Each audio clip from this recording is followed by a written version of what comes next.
السلام علیکم ورحمۃ اللہ وبرکاتہ۔ ناظرین، پانی پت کی تیسری لڑائی کا پہلا حصہ آپ دیکھ چکے ہیں اور آپ جان چکے ہیں کہ احمد شاہ ابدالی رحمۃ اللہ علیہ شاہ عبدالعزیز رحمۃ اللہ علیہ کے دعوت نامے پر دہلی روانہ ہوئے۔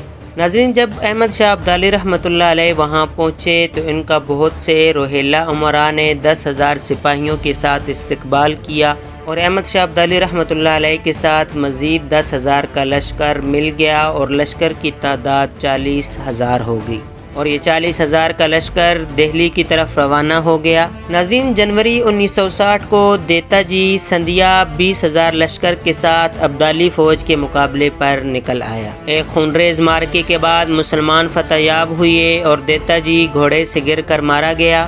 ناظرین، اس شاندار فتح کے بعد احمد شاہ ابدالی رحمۃ اللہ علیہ نے دہلی سے 5 میل دور حضرت خواجہ نظام الدین اولیاء کے مزار پر حاضری دی۔ دہلی کی حفاظت کے لیے چند دن قیام کیا، پھر سرکش جاٹوں کے رہنما راجہ سورج مل کو سزا دینے کے لیے جنوب کا رخ کیا۔ فروری میں جاٹوں کے مرکز پر حملے کیے جس سے جاٹوں میں بددلی پھیل گئی۔ ان کا مقصد صرف یہ تھا کہ جاٹوں کو مرہٹوں کے ساتھ ملنے سے روکے اور اپنی جانب الجھائے رکھے۔ ناظرین، یہ مقصد پورا ہوتے ہی اس نے مرہٹوں کے اس لشکر کی جانب کوچ کیا جو دہلی کے آس پاس دریائے جمنا کے پار منڈلا رہا تھا۔ احمد شاہ ابدالی رحمۃ اللہ علیہ اسے دہلی پر قبضہ سے روکنا چاہتا تھا، مگر مرہٹا سردار ہولکر نے احمد شاہ کا سامنا نہ کیا۔ وہ کبھی ریگستانوں اور کبھی جنگل میں غائب ہو جاتا اور اچانک ابدالی فوج پر حملہ کر کے پھر روپوش ہو جاتا۔ ناظرین، یہ مارچ کا مہینہ تھا۔ ابدالی فوج نے ہولکر کے لشکر کا پڑاؤ معلوم کیا اور رات کی تاریکی میں حملہ کر کے مرہٹوں کے چھکے چھڑا دیے۔ ناظرین، ہولکر نے جم کر لڑنے کی بہت کوشش کی، مگر اس زوردار لڑائی میں مرہٹوں کے کئی بڑے بڑے سردار اور سپاہی مارے گئے۔ ہولکر صرف 300 آدمیوں کے ساتھ جان بچا کر بھاگ سکا۔ دہلی پر قبضے کا خیال ترک کر کے اب وہ آگرہ کی طرف دوڑ رہا تھا۔ دہلی کے گرد و نواح کو مرہٹوں سے پاک کر کے احمد شاہ ابدالی مغلوں کے اس پایہ تخت میں داخل ہوا۔ اس نے شہر کے نظم و نسق کو درست کیا اور قلعے سمیت تمام دفاعی انتظامات کے استحکام کا کام شروع کرایا۔ ناظرین، کچھ دنوں بعد ابدالی نے 2,000 سپاہی دہلی کی حفاظت کے لیے چھوڑ کر 72 میل دور جمنا کے مشرقی کنارے پر انوپ شہر کو اپنی چھاونی بنا لیا۔ اب اسے مرہٹوں کے رد عمل کا انتظار تھا۔ 1760 کا تقریباً پورا سال احمد شاہ ابدالی اور مرہٹوں کی جھڑپوں میں گزرا۔ مرہٹے کسی میدان میں اپنی پوری طاقت سامنے نہ لائے۔ دراصل یہ ان کا طریقہ جنگ تھا کہ چھوٹے چھوٹے گھوڑ سوار دستوں کے ساتھ دشمن پر متعدد اطراف سے حملہ کر کے اس کی طاقت کو منتشر کر دیا جائے۔ مغل کے بھاری بھرکم فوج کے خلاف یہ چال کامیاب رہی، مگر افغان جانبازوں نے اس صورتحال کا بڑی ذہانت اور پامردی سے مقابلہ کیا اور تمام جھڑپوں اور مارکوں میں مرہٹے ہمیشہ شکست کھا کر پسیاہ ہوتے رہے۔ ناظرین، احمد شاہ ابدالی نے ہندوستان میں نئے اتحادیوں کی تلاش جاری رکھی اور اپنی طاقت کو مقامی سرداروں اور نوابوں کی مدد سے بڑھانے میں کامیابی حاصل کی۔ ناظرین، روہیلا سردار احمد خان بنگش نے سپہ سالار ابدالی کے پڑاؤ میں حاضری دی اور ہر طرح کے تعاون کا یقین دلایا۔ اسی سال جولائی کے مہینے میں شاہ نے علی گڑھ میں قیام کے دوران اودھ کے نواب شجاع الدولہ کی حمایت بھی حاصل کر لی۔ یہ ایک بہت بڑی کامیابی تھی۔ نواب شجاع الدولہ ہندوستان کے طاقتور ترین امراء میں سے تھے۔ احمد شاہ بنگش نامور شجاع الدولہ نے 10,000 سپاہی پیش کیے۔ کچھ دنوں بعد قندھار سے 10,000 مزید تازہ دم سپاہیوں کی کمک آ گئی۔ اس طرح فوج کی تعداد 60,000 تک پہنچ گئی۔ مرہٹا سردار یہ کامیابیاں دیکھ کر سخت پریشان تھے۔ وہ چاہتے تھے کہ پونا میں لاکھوں کی تعداد میں جمع ہونے والی مرہٹوں کی اصل طاقت جلد از جلد ظاہر ہو اور احمد شاہ سے فیصلہ کن ٹکر لے۔ آخرکار 3.5 لاکھ مرہٹوں کا سیلاب پونا سے نکل کر جون کو گوالیار پہنچا۔ جولائی کے وسط میں یہ لشکر آگرہ پہنچا، جہاں مرہٹا سالار راؤ ہولکر اور جاٹوں کا سردار سورج مل بھی اپنی فوجوں کے ساتھ ان سے آ ملے۔ یہ وہ دن تھے جب احمد شاہ ابدالی بلند شہر کے قریب انوپ شہر میں پڑاؤ ڈال کر اودھ کے نواب شجاع الدولہ سے مذاکرات کر رہا تھا۔ برسات کا موسم تھا، دریائے جمنا طغیانی پر تھا اور ابدالی فوج مرہٹا فوجوں کو دہلی کی جانب پیش قدمی سے روکنے کے لیے دریا عبور نہیں نہیں کر سکتی تھی۔ مرہٹہ لشکر آگرہ سے دہلی پر حملے کے لیے چلا تو قدم قدم پر مسلمانوں کی بستیاں لوٹی جا رہی تھیں، دیہات اجڑ رہے تھے۔ ہزاروں مسلمانوں نے گھر بار چھوڑ کر جنگلوں میں پناہ لے لی تاکہ مرہٹوں کی غارت گری سے محفوظ رہیں۔ ناظرین، اس وقت ہندوستان کے مورخ کا قلم تھرا رہا تھا کہ آئندہ صفحے پر شاید مسلمانوں کی مکمل تباہی کے سوا کچھ تحریر نہ ہوگا۔ یقیناً ایسا ہی ہوتا اگر اس وقت اللہ تعالیٰ کی تائید غیبی سے مسلمانوں کا محافظ احمد شاہ ابدالی میدان میں موجود نہ ہوتا۔ ناظرین، 22 جولائی 1760 کو مرہٹوں نے مغلوں کو شکست دے کر دہلی پر قبضہ کر لیا۔ شاہی خزانے میں انہیں کوئی خاص دولت ہاتھ نہ لگی، اس لیے کہ مغل حکومت کا دیوالیہ نکل چکا تھا۔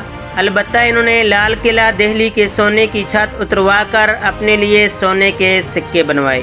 انہوں نے اعلان کیا کہ وہ دہلی کی شاہی مسجد کے ممبر پر رام کی مورتی رکھیں گے، جس سے مسلمانوں میں تشویش کی لہر دوڑ گئی۔ بھاؤ کے ساتھ 3 لاکھ افراد کا لشکر دہلی میں 1 ماہ کے قیام کے دوران خوراک و رزق کی کمی کا شکار ہو گیا۔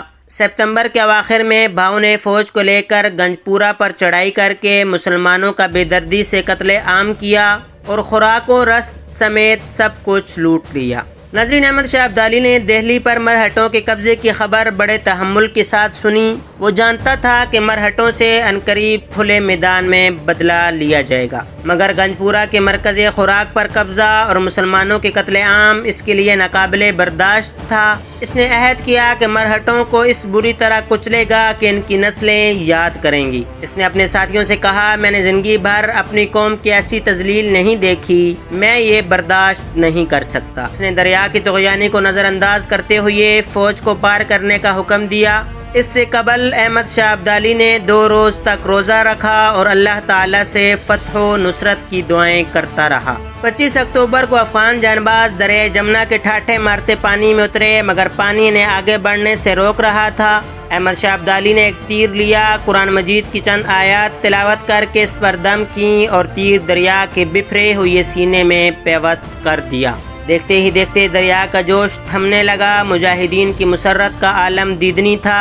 وہ تکبیر کے نعرے بلند کر کے ترتیب کے ساتھ گھوڑے جمنا کی لہروں میں ڈالتے گئے۔ ابدالی خود بھی موجوں میں اتر گیا۔ دوسری طرف مرہٹے یہ دیکھ کر ششدر رہ گئے۔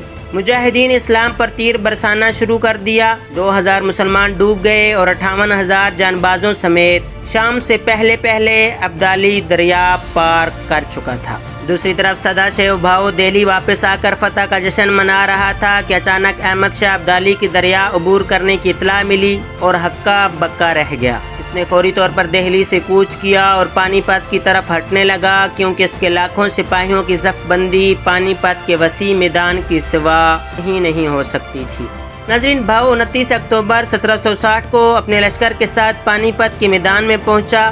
احمد شاہ ابدالی دریائے جمنا عبور کر کے تقریباً 16 میل کا فاصلہ طے کر کے بھاؤ کے لشکر کے بالمقابل آ گیا۔ یہ پانی پت کا وہ تاریخی میدان تھا جہاں 1526 میں بابر اور ابراہیم لودھی کے مارکے نے ہندوستان کی تاریخ بدل دی تھی۔ پانی پت کا یہ میدان ایک بار پھر تاریخ ہند کا ایک نیا باب دیکھنے والا تھا۔ ایک طرف ہندوستان کی تمام باطل قوتیں اب یہاں جمع تھیں تو دوسری طرف اس سیلاب کے مقابلے میں مٹھی بھر مسلمان جان باز تھے۔ پانی پت کے میدان میں دونوں فریق تقریباً 5 میل کا فاصلہ رکھ کر پڑاؤ ڈالے ہوئے تھے۔ پہلے 2 ماہ تک نومبر اور دسمبر دونوں فوجوں میں چھوٹی چھوٹی جھڑپیں ہوئیں۔ مرہٹے فوج خوراک و رزق کی کمی اور تنخواہ نہ ملنے کی وجہ سے بغاوت پر اترنے والی تھی کہ بھاؤ نے ابدالی کو صلح کی پیشکش کی اور پس پردہ جنگ کے لیے اپنے لشکر کو تیار کر دیا۔ نواب شجاع الدولہ مان گیا، مگر دہلی کے نواب نجیب الدولہ نے اس سے انکار کیا اور کہا، مرہٹے دہلی کے لال قلعے پر قبضہ کر چکے ہیں، گنجپورہ کے 20,000 افغانوں کے خون میں ہاتھ رنگ چکے ہیں۔ آج اگر ہم نے صلح کر لی تو کل کو بادشاہ سلامت کی افغان واپسی کے بعد یہ تازہ دم افواج کے ساتھ مسلمانوں پر یلغار کر دیں گے اور ہندوستان کے مسلمانوں کو ختم کر ڈالیں گے۔ ناظرین، یہ اہم مشاورت پانی پت کے میدان میں 13 اور 14 جنوری کی درمیانی شب ہو رہی تھی۔ نجیب الدولہ کی حقیقت کشا تقریر نے سب کی آنکھیں کھول دیں۔ احمد شاہ ابدالی کو بھی اطمینان ہو گیا کہ فیصلہ میدان جنگ میں تلوار کی دھار ہی سے ہوگا۔ تاہم انہیں یہ معلوم نہ تھا کہ بھاؤ کا پیغام صلح بدنیتی پر مبنی ہے۔ صبح ہوئی تو حالات بدل رہے تھے، بھاؤ کے لشکر پیش قدمی کر رہے تھے۔ احمد شاہ تیزی سے اپنے خیمے سے باہر نکلا، بدلتے حالات کا جائزہ لیا اور فوری طور پر فوج کو فوراً تیار ہونے کا حکم دیا۔ افغان سپاہی جو بے خبر سو رہے تھے یکدم بیدار ہوئے اور حیرت انگیز طور پر چند لمحوں میں اسلحوں سمیت صف آرا ہوئے۔ ناظرین، احمد شاہ ابدالی کے افغان لشکر کی تعداد 26,000 گھوڑ سواروں پر مشتمل تھی۔ ان کے ساتھ مسلمان امراء روہیلہ، نجیب الدولہ، دوآب کے افغان اور اودھ کے نواب شجاع الدولہ کے 40,000 پیادہ اور گھوڑ سوار سپاہی تھے۔ احمد شاہ ابدالی نے 66,000 سپاہیوں کی صف بندی کی۔ مقابلوں میں مرہٹوں کے لشکر کی تعداد 3 لاکھ سے اوپر تھی۔ 14 جنوری 1761 کی صبح کو پانی پت کے میدان میں دونوں فوجوں میں گھمان کی جنگ ہوئی۔ یہ جنگ طلوع آفتاب سے شروع ہوئی جبکہ ظہر کے وقت تک ختم ہو گئی۔ روہیلہ سپاہیوں نے بہادری کی داستان رقم کر دی۔ ابدالی فوج کی سپاہیوں کا رعب مرہٹوں پر چھایا رہا۔ آخرکار زبردست لڑائی کے بعد سپہر کو مسلمانوں نے 3 لاکھ مرہٹوں کے سیلاب کو کچل کر فتح حاصل کی۔ ناظرین، اس تاریخی جنگ میں 20,000 کے قریب مسلمان جانباز شہید ہوئے اور 1 لاکھ سے زیادہ مرہٹے مار کر جہنم رسید کیے گئے۔ 22,000 مرہٹے پکڑ کر قیدی بنا لیے گئے۔ 50,000 کے قریب بھاگنے اور بستیوں میں چھپنے کے دوران مارے گئے۔ بمشکل 1 لاکھ سے کم سپاہی بھاگنے میں کامیاب ہوئے۔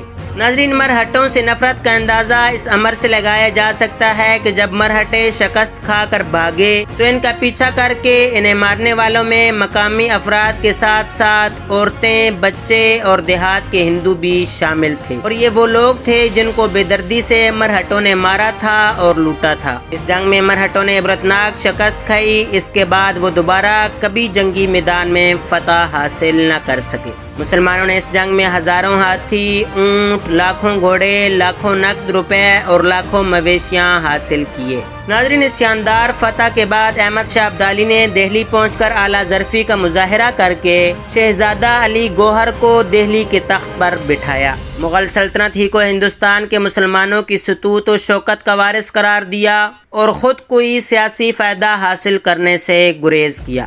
احمد شاہ ابدالی نے تمام ہندوستانی امراء اور سرداروں کو ہدایت کی کہ مغل سلطنت کے وارث شاہ عالم ثانی کو ہندوستان کا فرمان روا تسلیم کریں۔